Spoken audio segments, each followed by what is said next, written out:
مسيحيا رجينيا وحلي بوغل يدادو Jerusalem besieged from ancient Canaan to modern Israel buugiisaasi waxyaabuhu ku tilmaamaya cajabta leh waxa kamida wuxuu leeyahay magaaladan taariikhdeedii badnayd haddaynu eegno 2 jeer waa la dumiyay 23 jeerna xisaar waa la go'doomiyay 250 jeerna waa la weeraray 44 jeerna waa la qabsaday yani qudus tacaynkaasi marka haddaynu isna taariikhdeeda ka waran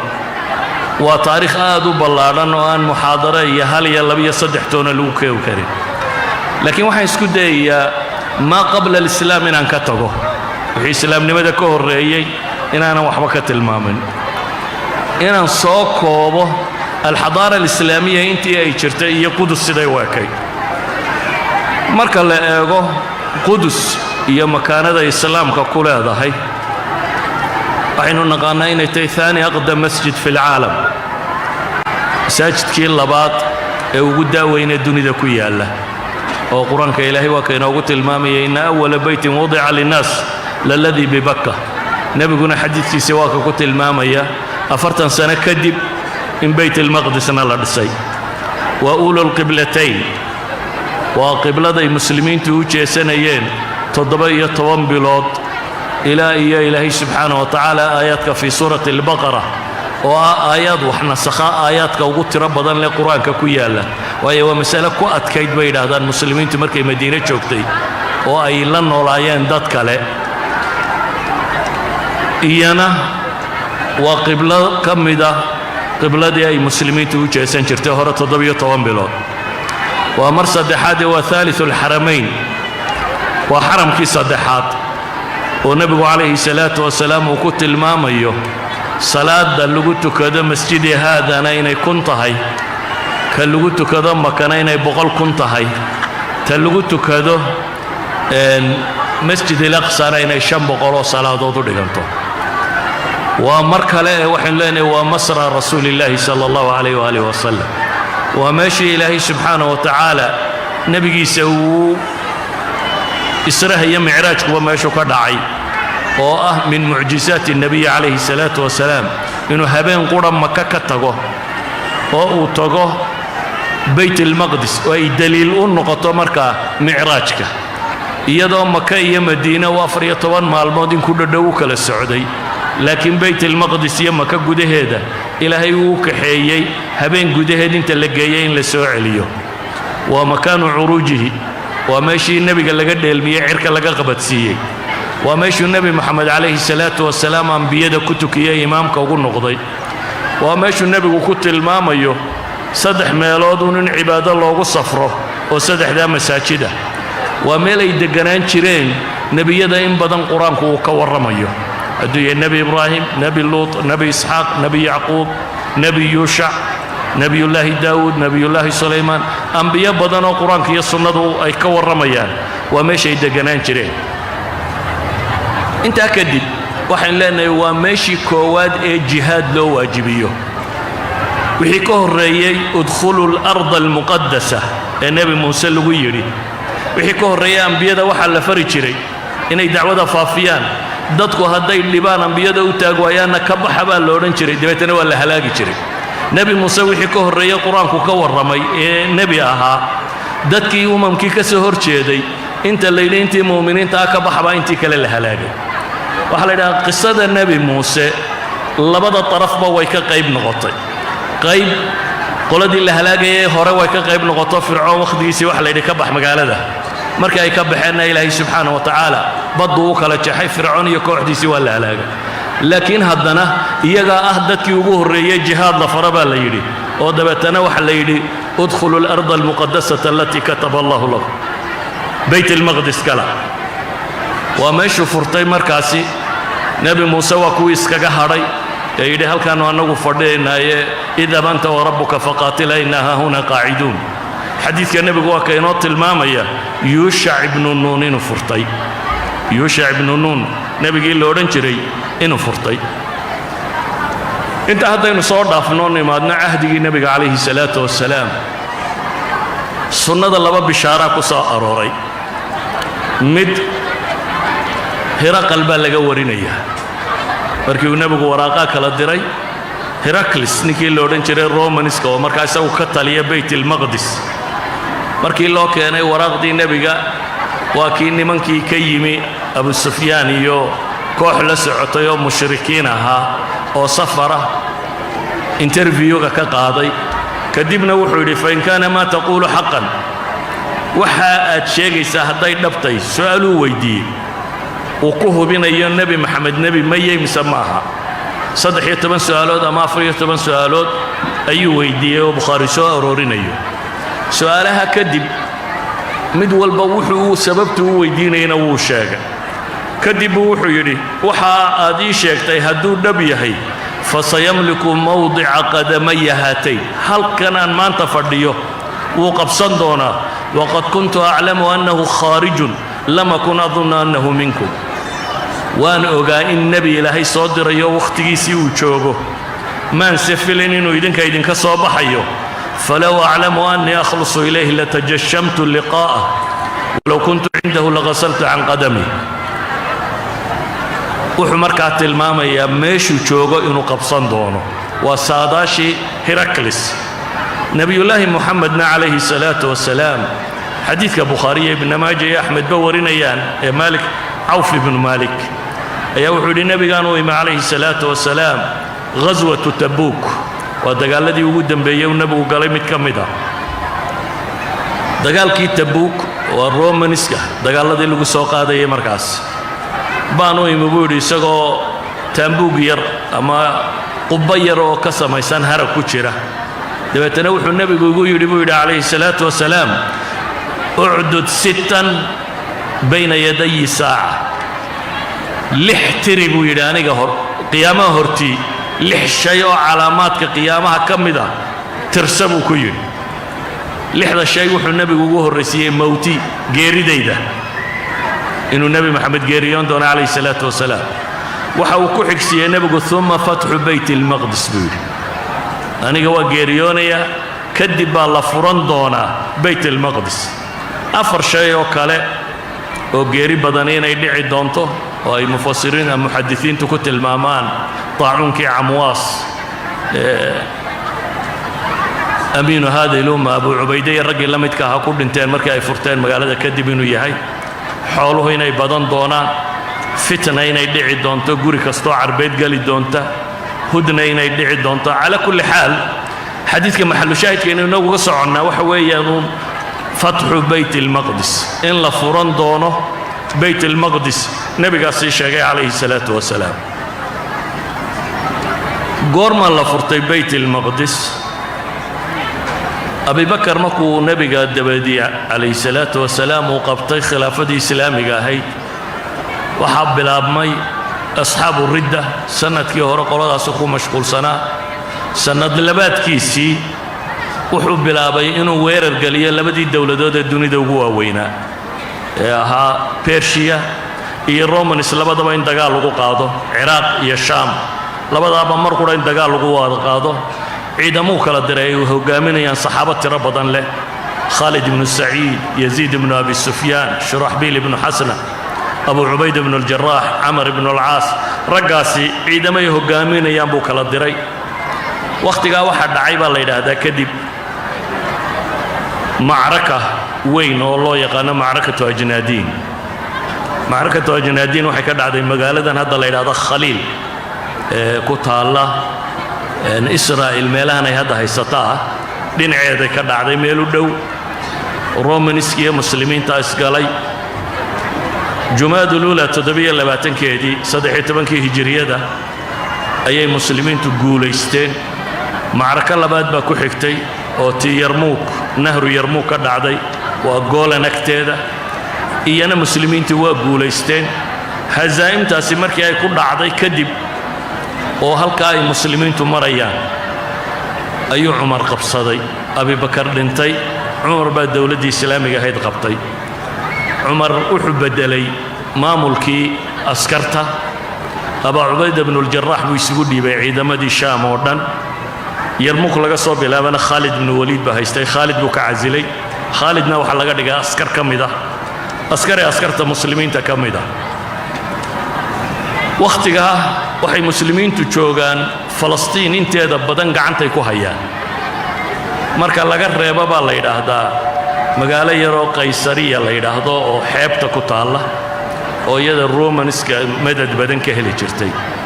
ghaza meeshan hadda la isku dilayo camar ibnu caas baa markaa furtay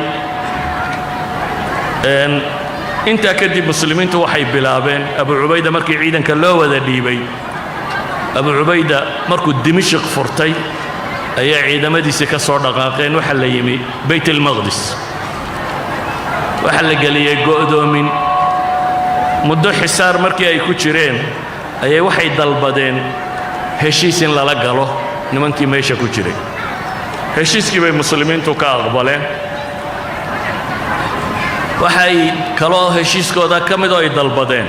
caqdiga cidda noo saxeexaysay aanu furaha ku wareejinaynaa waa inuu noqdaa cumar bin alkhataab oo amiirulmu'miniin oo madiina jooga ayay dalbadeen nimankii bayt almaqdis joogay inuu noqdo cidda furaha lagu wareejinaya abaa cubayda war buu u soo diray cumar isagoo arrinkii u sheegaya cumar saxaabuu la tashaday cumaan uu ka mid yahay cali uu ka mid yahay cumaan ra'yiguu soo jeediyey ah nimanka gaaleed ma aha inay muslimiinta sidaa ugu kibraan ee ha aqbalin ha u tegine ha la weeraro calina ra'yi buu soo jeediyey odhanaya muslimiintu in badan bay dagaal ku jireen waxa u dhib yar inaad tagto furaha lagu siiyo halkay dagaalka geli lahaayeen cumar wuxuu qaatay ra'yigii cali dabeetana wuxuu aqbalay inuu baxo waa soo baxay wuxuu soo aaday meeshii la odhan jiray bayt almaqdis ciidamadii muslimiinta raggii hogaaminayay baa ka hor yimi cumar oo isaga iyo ghulaamkiisii wiil u shaqaynaya ayaa awr midkoodba mar fuulaya cumar wuxuu yidhi marna anaa fuulaya oo adaa kaxaynaya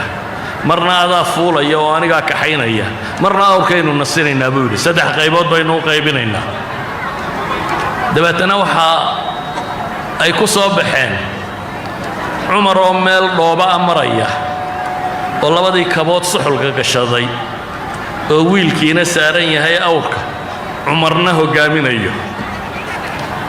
abaa cubayda bnu ljaraax baa wuxuu ku yidhi yaa amiira almu'miniin niman madaxdooda waaweyneeyeen u tegeennaa caynkano waxay la fiicnaan lahayd yacni inaad sidan yeelin low hayruka qaala xadiidkii xaakim warinayay waa maalintii cumar leeyahy waxaan jeclaan lahaa adiga midaan ahayn inuu warkaasi ku hadlo annagu dad baanu nahay islaamnimada ilaahay ku ciseeyey wax kale haddaannu sharaf ka raadinno ilaahay waa na dullaynayaa buu leeyahy yacnii maryo la cadcadaysta iyo kaba la xidha iyo waxaasi wax weyn aniga ima aha buu cumar tilmaamaya inaan muslim oo diin haysto ayaa warka rasmiga sidii buu ku socday sidii buu ku tegey bayt almaqdis bayt almaqdis waxaa la kulmay bay dhahaan batriikii ninkii kiniisadda u weynaa taarikhyahanadu wax badan bay qoraan markay masaladaa ka warramayaan ninkaas iyo suu cumar ula kulmay iyo waxay rabeen inay sameeyaan cumar u diiday baabkaa waa iska dhaafaynaa wuxuu yidhi waxaan kugu casuumaya inaad kiniisadda aan ku soo tuso cumar baa raacay kiniisaddii baa la galay kiniisadda isagoo ku jira cumar ayaa wakhtigii salaaddu u soo galay ayna usalli buu ku yidhi waar xaggaan ku tukadaa wadaadkii kiniisadda haystay wuxuu yidhi makaanak halkaaga iskaga tuka buu yidhi cumar wuxuu yidhi haddaan halkan ku tukado berritay muslimku odhan doonaan waa meeshii cumar ku tukado waa lagaa qaadi doonaaye waan ka baxayaa dabaddaan ku tukanayaa cumar wuxuu diiday inuu ninkii yidhi kiniisadda ku tukado waayo wuxuu leeyahay amiirulmu'miniinkaygii baa halkan ku tukaday baa lagu odhan doonaa oo barraa laydinka qaadi doonaaye wuxuu ku tukaday meel bay yidhaahdaan dhagax la tuur in dhagax la tuuro in leegu jirta ayuu ku tukaday halkii hadda masaajid baa ka dhisanoo masjidu cumar baa la yidhaahdaa saddex masjid baa ku yaalla meesho saddexdaba masjidu cumar loo bixiyey kaasaa ka mid ahaa markaa cumar markii uu salaaddiisi iyo wixii dhammaystu ninkii wuxuu ku yidhi qiska ahaa wadaadkii meesha haystay waarmee masaajidkii ambiyadu dabeetana waxay u tilmaameen meel masbale ah meel kudaafadda lagu daadiyo xashiish qashinka ay yidhaahdeen halkaasuu ahaa علماء التاريخ waxay yiraahdaan meesha nimanka haystay waa Kristan yuhuudna waxay u arkayeen inay ilaahoodii u dileen colbay waqtiga la ahaayeen dabeetana meeshana yuhuud bay qiblo u ahayd yuhuudna way eriyano saareen qibladoodana aan xumayna bay yiraahdeen ku daafad bay ka dhigteen marka ku daafad bay ahaan jirtay Umar mee buu yidhi halkaas baa la yidhi meesha ku daafada weeyaan ku daafadii buu guray Umar saxaabadina waa la gurtay meeshii buu nadiifiyay masaajid yar buu ka dhisay masaajidkii baa lagu tukaday masaajidkaas ayuu meesha ka dhisay Umar goorma la furtay ama sanadkee bay ahayd taariikhyahanada muslimiintii taariikha kala gedisan bay tilmaamaan مثلا قال وحي لي والربيع الأول بالا فرطي مقالة طبري نوح صور نقلنا يا الربيع الآخر بايحي إمام الطبري يا ابن الجوزي يا ابن كثير وحي كترنا يا حوادثتي سنة كيشان يطبناده هجريضة دعضينا كم دهيد فرشد مقالة داس إمام الذهبي وحي كترنا يا حوادثتي سنة كي اللي حيطبناد دعضينا كم دهيد قول كالذهبي قول لم يدنو صور نقل يا إمام الطبري sida caankee dadku ay sheegaana waa sida balaadari uu ku sheegay kitaabkiisa oo aynay sanadkii 17aad ay ahayd mahma takun saddexda qowlba waa jiraan 15kii bay ahayd 16kii bay ahayd 17kii hijriyada ahayd intaba kutuba taariikh waad ugu tagaysaa ahdi buu Umar iyo nimankaas ay kala qorteen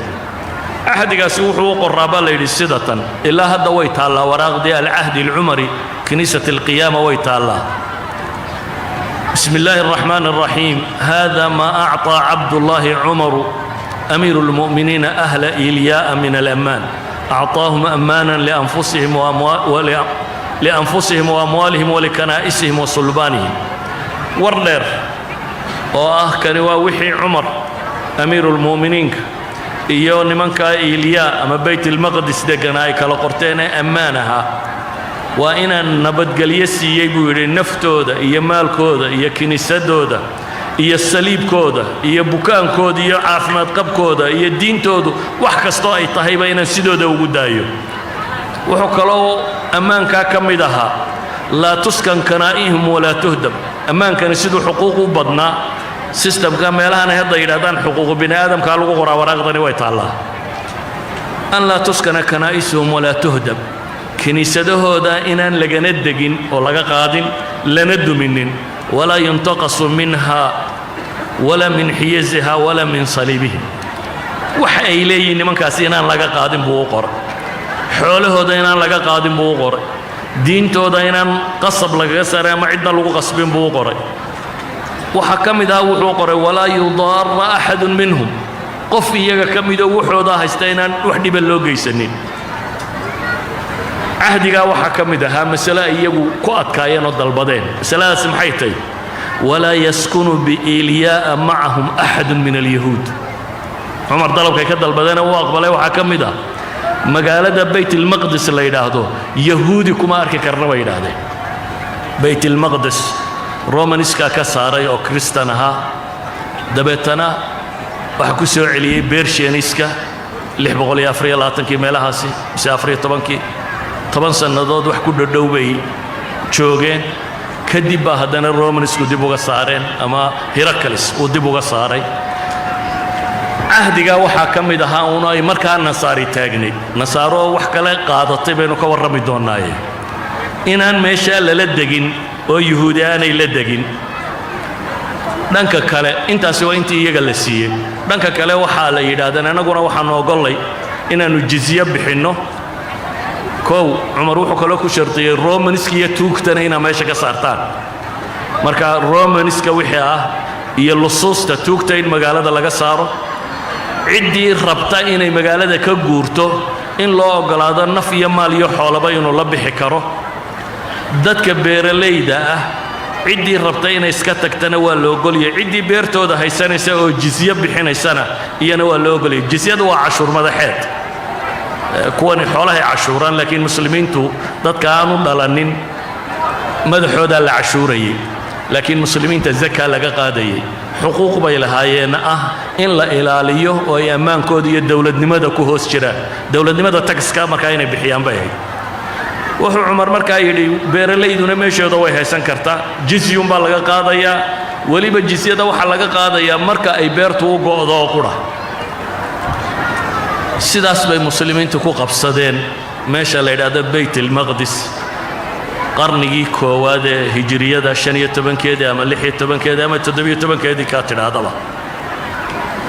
masaajid yar buu cumar meesha ka dhisay masaajidka meeshuu ka dhisayey imaamu axmed xadiidka uu warinayo kacbulaxbaar ayuu cumar wuxuu ku yidhi ayna turaa nusalli halkay kuugu muuqataa inaan ku tukanno dabeetana wuxuu yidhi aniga waxay ila tahay si qibladeennii iyo sakhradii meeshan hadda ay yuhuudda u ahayd ee qibladu wuxuuba ay xagga inooga wada xigaan dhabarkeeda aan ka soo tukanna buu yidhi cumar baa wuxuu ku yidhi daahayta alyahuud weli kacbulaxbaar waa nin yahuudi oo muslima yacni waxaad wixii yuhuuddaad weli wadataa buu leeyay yuhuuddii baad u ekaatay cumar wuu diiday dabeetana wuxuu yidhi halkii nebigu ku tukadaan ku tukanaya horteeduu ku tukaday oo markaa waxa weeye qibladii yuhuudduna xagga dambey ka xigtaa xagga kacbaduna xagga horey ka soo xigtaa xaggaas buu salaaddii ku tukaday sida xadiidkaasi imaamu axmed uu warinayo ibnu kathiir iyo axmed shaakir iyo ay leeyihiin waa xadiid saxiixa inkastoo qoladan musnadka taxqiiqisay ay daciifinayaan sababtuna waa nin ku jirta baa laysku hayaa ma daciif baa mise maaha ragga badhna daciifiyeen badhna xoojiyeen cumar meesha uu ku tukaday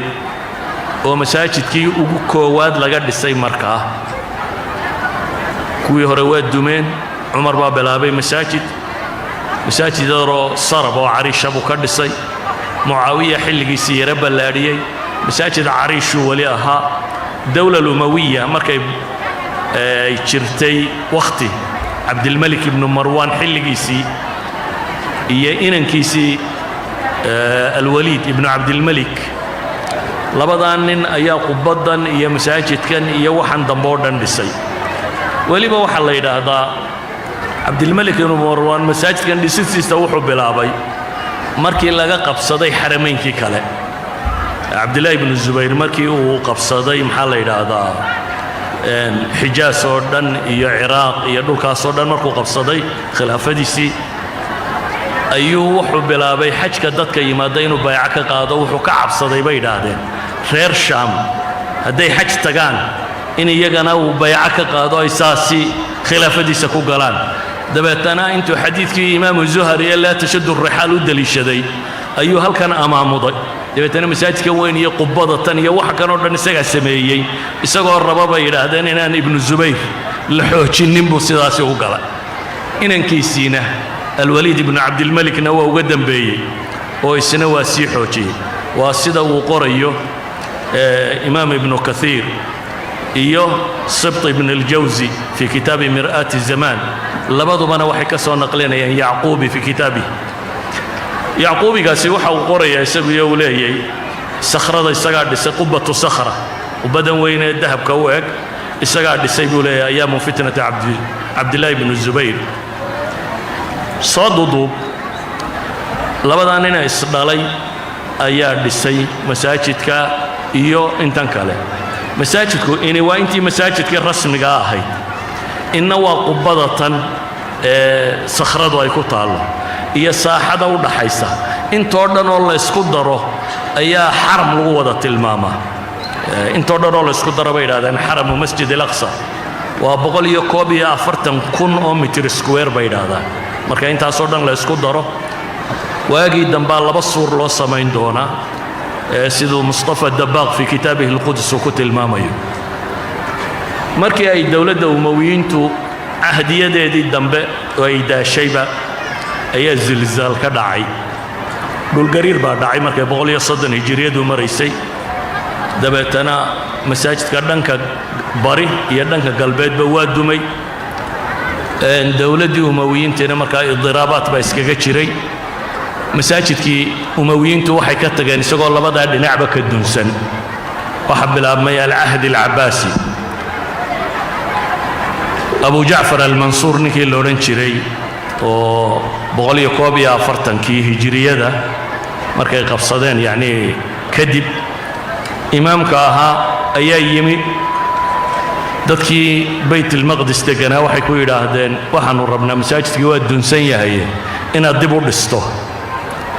waan dhisayaa buu yidhi waxbaba kale muu samayne qubbada iyo albaabadeedii iyo wixii dahabkii ku dhijsanaa iyo fidadii ku dhijsanayd buu ka guray dabeetana iyadii buu ku dhisay masaajidkii buu dib u dhisay haddana dhowr iyo 10 sano kadib 158 markay hijradu maraysay ayaa dhulgariir kale ka dhacay qaybo masaajidkii ka mida baa dumay mar labaad waxaa dhisay almahdi ibn almansuur inankiisii abu jacfar kan inankiisii mahdi ahaa ayaa dhisay oo xoolo badan isagu ku bixiyey bay yidhaahdeenoo si fiican u dhisay taariikhdu haddana markay 216 maraysay baa zilzaal saddexaad ka dhacay bayt almaqdis marar badan buu ka dhici doonaa zilzaalkaasi ayaa dhulgariir kale ka dhacay haddana masaajidkii qaybo ka mida baa dumay dib buu u dhisay ma'muun ninkii la odhan jiray 216 baa ma'muun dib u dhisay magaciisana ku qoray awal dee qolada umawiyiinta laakiin taariikhdii muu bedelin bay yidhaahdaan taariikhdii umawiyiintu dhiseen wuu u daayey laakiin isagaa isku qoray magaciisii buu ku qortay dowla alcabaasiya xilligii dambe iyana way daciiftay taariikhdoo dhan waan dul marayaa uun markii ay daciifeen ayaa waxaa masar la gaar noqday axmed ibnu طawluun ninkii la odhan jiray aطuluuniyiin dowladdoodii dabeetana masar markuu gaar ula noqday waa wilaaya goosatay oo ka goosatay khaliifadii ayay uu qabsaday falastiinna markuu falastiinna ku darsaday isagaa muddadii طawluuniyiintu ay haysteen 256 ilaa 294 iyagaa xukumayay haddana ikhshiidiyiintii qabsaday masar qabsaday 3,720 ilaa 3,950 iyaguna sidii bay u haysteen bale ikhshiidiyiintu iyagu waxay qaateenba arrin odhanaysa boqorradoo dhan in lagu aaso bayt almaqdis oo boqorradii masar ka talin jiray meydkooda waxa la geyn jiray bayt almaqdis baa lagu aasi jiray 359 markay taariikhda hijriga marayso ayaa nimankii faatimiyiinta la odhan jiray galbeedka ka yimaadeen masar bay qabsadeen waa soo dhaafeen shaam bay qabsadeen shaam bay 359 iyana ku darsadeen muddo aad u badan ayay nimankaasina ka talinayeen inta badan shiicadu masaaraadka iyo meelaha la tagay waxa aad bay ugu qurxiyaanoo iyagu ashyaada maadiga aad bay u ilaaliyaan sidaa daraaddeed bayt almaqdis iyo sakhrada iyo waxaasoo dhan aad bay u qurxiyeen oo si fiican bay u dhisdhiseen 407 markii haddana hijriyadu maraysay baa zilzaal xooggani ka dhacay الظاهر الفاطمي نكي لورن جيري او دولة العبيدية كترسن اي 413 كي ديبو دساي هدنا 415 كي با مرشناد ميا زلزال كلا كدعي وآد دميي اسغي هدنا الظاهر الفاطمي با مركله هدنا دساي لكن ظاهر الفاطمي مركه دنبه و دسايو حق قلباتك يا حق بريغبا و كسو غابيي iyo arwaqadii qaybo ka midaba imika inta dhisani markaa waa ninkaasi markii uu soo gaabiyey intii uu dhisay ayaa hadda ah inta dayrku ku wanaagsan yahay loo yaqaan maxay almasjid al-aqsa dhismaha hadda taagani waa dhismaha al-zahir al-fatimi inta uu dhisay siday mawsuuc al-falastiniya qorayso dawla al-abbasiyya oo markan dambe ay xoog badatay salaajiqadii ayaa qoladan riixday oo shaam dib uga qabsatay dabeetana khudbadiiba khaliifka loo soo celiyey haddana dhexdooda iska dildileen nimankii salaajiqada ahaa faatimiyiintii baa ku soo noqday 489 bay dib u qabsadeen nin la yidhaahdo iftikhaaru dawla ayaa markaa maamulo looga dhigay 3 sannadood markuu iftikhaarkaasi hayay 492 hijriyada ama 1999 miilaadiyada markay maraysay ayay qabsadeen nimanka saliibiyiinta ah ayaa masiixiyiintu qabsadeen waxaa markaa laga bilaabmaysa taariikhda kristanka iyo bayt almaqdis iyo soo noqoshadoodii dambe shaam dhulka la yidhaahdaa waxay